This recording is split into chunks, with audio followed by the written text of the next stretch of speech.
Assalamualaikum warahmatullahi wabarakatuh. Kembali lagi dengan saya Fathia Fauzia, mahasiswi STIB Wicara Purwakarta, jurusan Manajemen Pagi semester 4.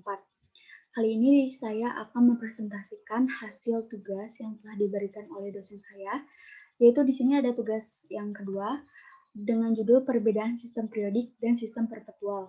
Dosen pengampu dari mata kuliah penganggaran perusahaan yaitu Bapak Paujan MS, SE, MAKT. Sebelum kita ke perbedaan secara spesifik antara sistem periodik dan sistem perpetual, alangkah baiknya kita mengetahui pengertian dari kedua sistem tersebut. Lalu apa sih pengertian kedua sistem tersebut? Yang pertama, pengertian sistem pencatatan perpetual adalah sistem pencatatan yang dilakukan setiap waktu secara terus-menerus berdasarkan transaksi, pemasukan dan pengeluaran, persediaan barang, serta retur atas pembelian barang yang dilakukan oleh sebuah perusahaan. Metode pencatatan sistem ini tuh disebut juga sebagai metode buku, yaitu di mana setiap persediaan barang yang masuk ataupun yang keluar itu selalu dicatat dalam pembukuannya.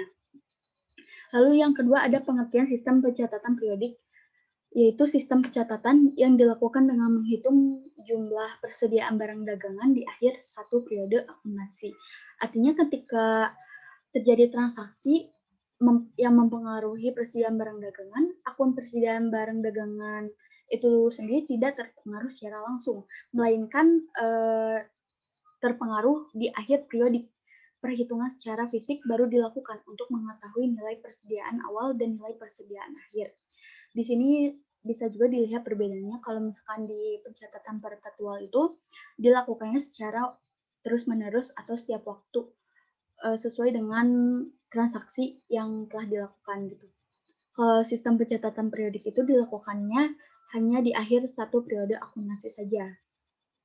Lalu di sini ada penjelasan mengenai bahwa kedua sistem metode ini digunakan untuk proses costing, yang dalam penentuan biayanya menggunakan historical costing, yaitu berbasis pada biaya-biaya pembelian. Historical costing digunakan untuk tujuan penentuan harga pokok produk semata. Selanjutnya, di sini ada pembahasan akun-akun persediaan perusahaan manufaktur pada kedua sistem, yaitu sistem periodik dan sistem perpetual. Sebenarnya di akun-akun persediaan perusahaan pada kedua sistem ini tidak ada bedanya, sama dengan kata lainnya.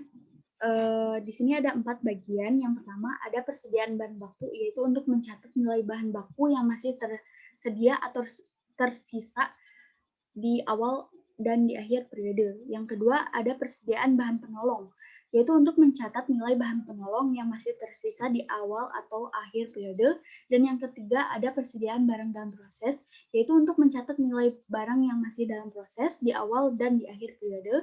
Dan yang terakhir, yang keempat, ada persediaan barang jadi, yaitu untuk mencatat nilai barang jadi di awal ataupun di akhir periode juga.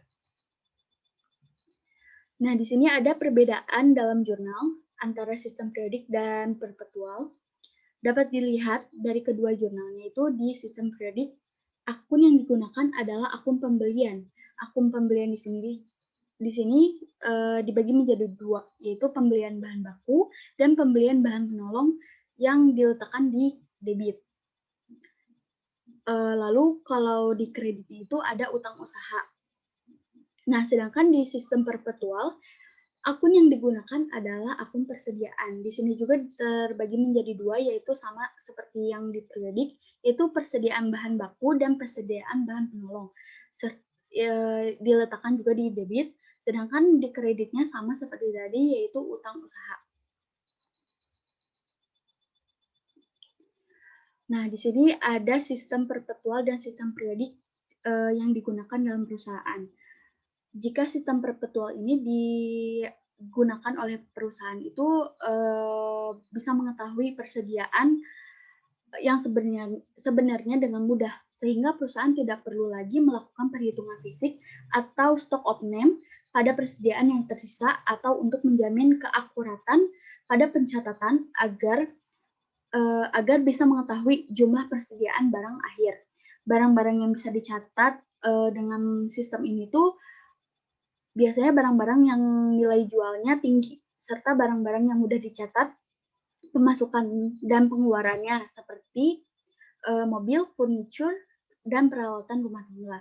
Sedangkan di sistem periodik ini perusahaan yang menerapkannya akan lebih sulit untuk mengetahui jumlah persediaan dalam waktu tertentu. Perusahaan hanya dapat mengetahui jumlah persediaan di akhir periode yang disebut juga dengan jumlah persediaan barang akhir dengan melakukan perhitungan fisik atau stock of name pada jumlah persediaan barang akhir.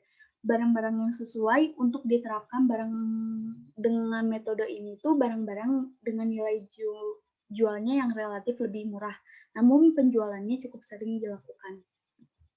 Jadi diulangi lagi sekali lagi, jadi kalau sistem perpetual ini nggak usah perlu lagi dilakukan perhitungan fisik atau stock of name dan bisa terbilang perusahaan yang menggunakan sistem ini tuh mudah untuk mengetahui persediaan yang sebenarnya. Sedangkan kalau dari sistem periodik itu harus melakukan lagi perhitungan fisik atau stock of name. Jadi perusahaan yang menggunakan metode ini tuh terbilang sulit untuk mengetahui jumlah persediaan dalam waktu tertentu. Nah, sekian penjelasan atau resume atau bahasan dari saya. Mohon maaf apabila ada kesalahan ataupun ada hal-hal yang kurang dimengerti. Sekian, wassalamualaikum warahmatullahi wabarakatuh.